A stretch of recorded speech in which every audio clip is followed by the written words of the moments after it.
I discovered that Jesus can bypass millions of people to touch you. And when we are talking about salvation, it's not an incident, it's a process. Amen. That's why the Bible says, anyone that thinks it's time to take heed lest he fall. Because salvation is a process.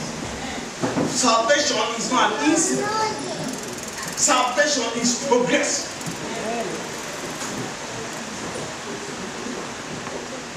Salvation is day-to-day struggle.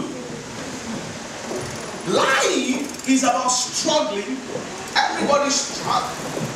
And the same thing goes to salvation. You can't say, I've got it, and that's it. But the word of God says, the thief cometh, not but to steal, kill, and to destroy. But God said, I've come to give you life, and to give you more abundantly. So salvation is day-to-day struggle to be able to be successful with our walk with Christ. A day-to-day struggle. A day-to-day struggle. So nobody can just sit and just fall in and say, well, I've been saved, and that's all. That's why the word of God tells us. He says your salvation, you need to hold it fast, because somebody wants to steal that salvation from you. You need to hold it. You need to hold it. You can't sit down and say, yeah, it's all over. Because the adversary, our enemy, is seeking to have it, to take it away from you. So salvation is progressive. Salvation is free. And nobody can say, I've got it. It takes until we leave this heart, you still have to fight for your salvation. Amen. Paul says something, I love it. He said, I put my body under. Paul, for those of us who don't know much about Paul, Paul wrote 2/3 of the New Testament.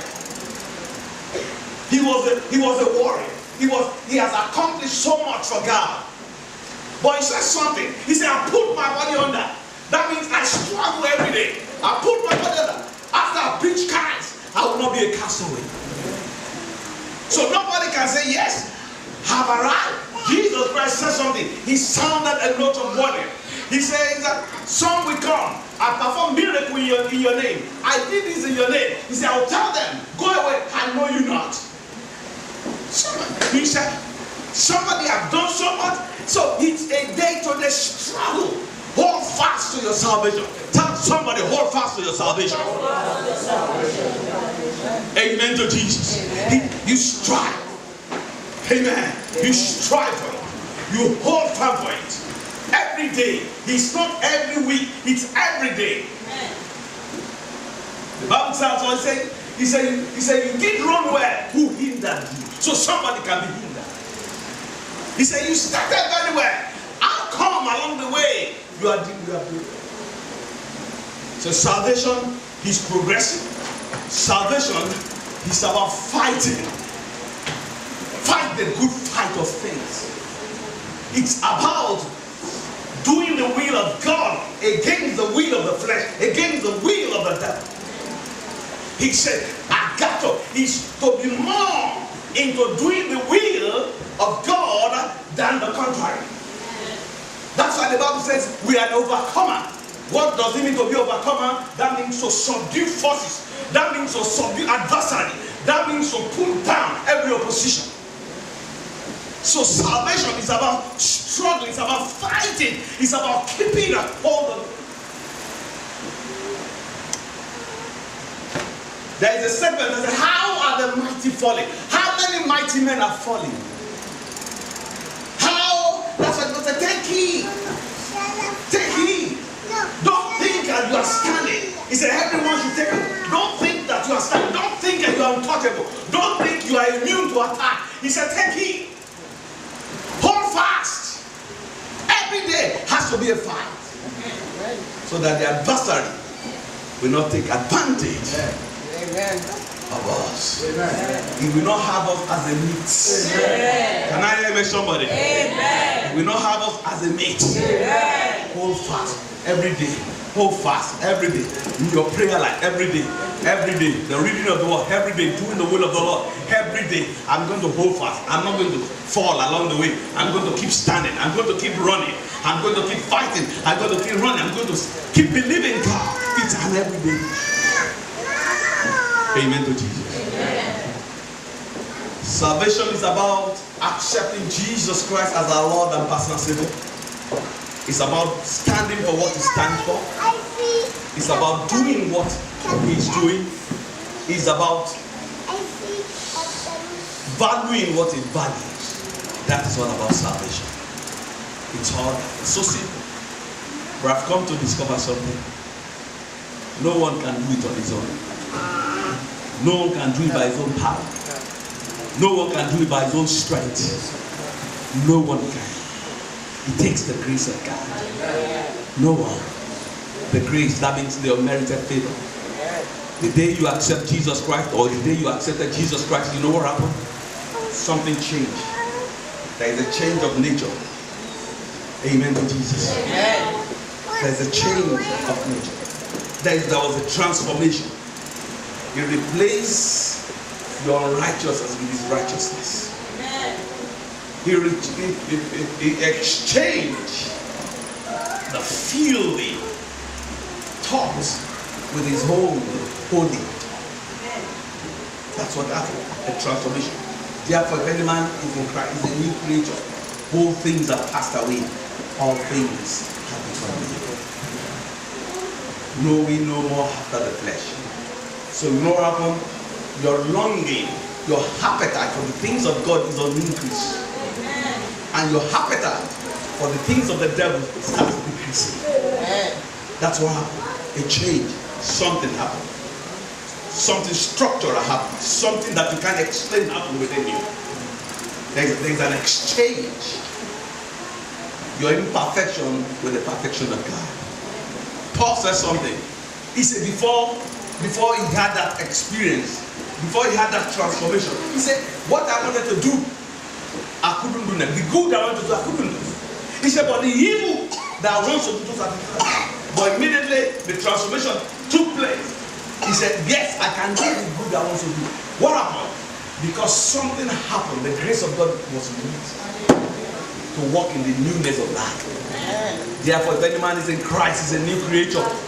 All things are passed away. Behold, all things are become new. There is a newness of spirit.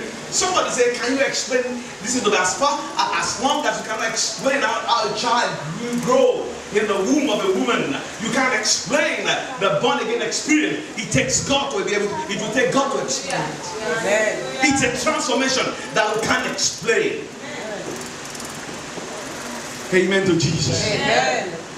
And the only thing we need is just our commitment to God. Our commitment to God. When we get committed, then the grace to walk in that newness, it becomes something we don't struggle with. It becomes something that we love. We love to pray. Before, if you pray for 5 minutes, it's going to be a tug of war. But now you can pray for and you love coming to church. Why? Because something took place. I just love to be in the fellowship. I love to worship. I love to just fellowship and worship God. What happened? Something took place. Something happened that I couldn't explain. I just love to please God. I always love to just please God every time. To walk in the newness of life. Because something happened. Something happened. I know He touched me and made me whole. He touched me. He touched me. Jesus is going to touch somebody today. Lord, He touched me.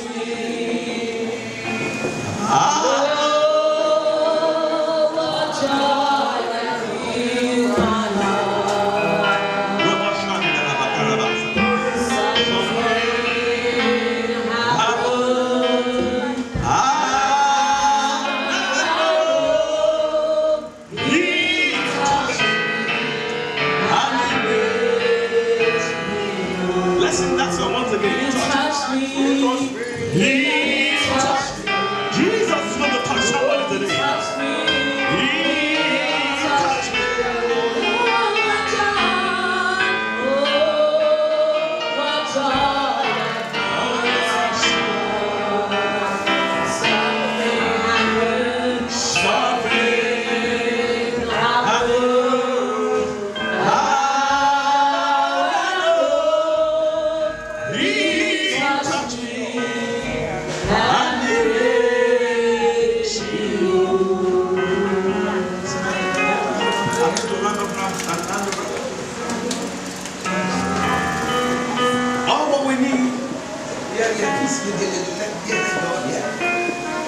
All what we need is to get ourselves committed to God.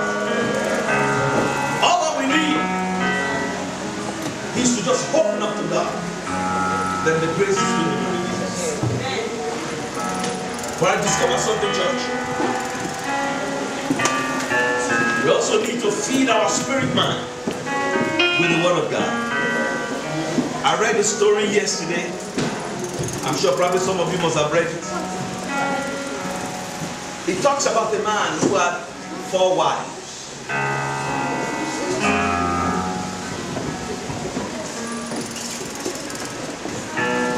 He said the man loved the 4th wife the most. He said the man will give the woman anything she asks for, anything. Whatever she asks for, it's yours. Anything. So then the 3rd wife, he loved the 3rd wife also. He said he loved showing off his 3rd wife. Anytime he's got a friend, they come and meet my wife. Because that woman was a paragon of beauty. The 2nd wife, loved the 2nd wife. He will always share his secret with the 2nd wife. He said, but his 1st wife, he didn't lie. So by the time came when he was about dying on his sick bed, he called his 4th wife. He said, well, I'm going, I need someone to keep my company to the journey. Because I want to meet my maker. The 4th wife said, well, I can't go along with you. Sorry, not me. He said, okay. The 3rd wife came. He said, well, will you follow me? And the 3rd wife said, well, you know what? I love life. Life is sweet. In fact, I've just suit us right now. He said, the day you leave, I'll get married to somebody. He said, they are fighting over me right now as you're on your sick bed. He said, I'm not following you. The 2nd wife said, you know what, I love you. But you know what? I'll follow you to your burial ground, then I'll go back home. Once I lower you down, then that'll be it. Then the 1st wife, very lean. He said, I will follow you. He said, I should have taken care of you while I'm able, while I was able. He said, but thank you. And the story here that said everybody's got 4 wives, one way or the other. Not literally.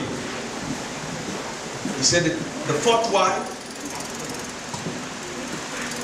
that the woman loved, that many people love, is the body. Many people give their body, their flesh, anything they want. Nourish anything, any kind of. But this body is not going anywhere. He said the 2nd one, we thought material things. Like showing off. This is mine, this is mine, this is mine, this is mine. But I'll tell you, on the sick bed, many people are fighting for that thing. Even why before you leave, many people are fighting.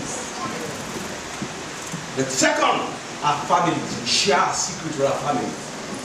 But they can't follow us down. Do everything for your soul to be people.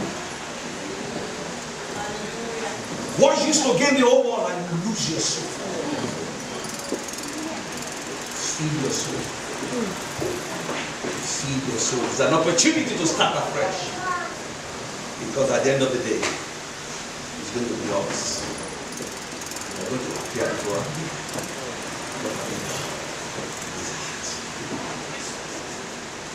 everything we've got is not going to follow us. Our loved ones are not going to follow us. We're going to give them. I want us to bow down our hearts. And I want us to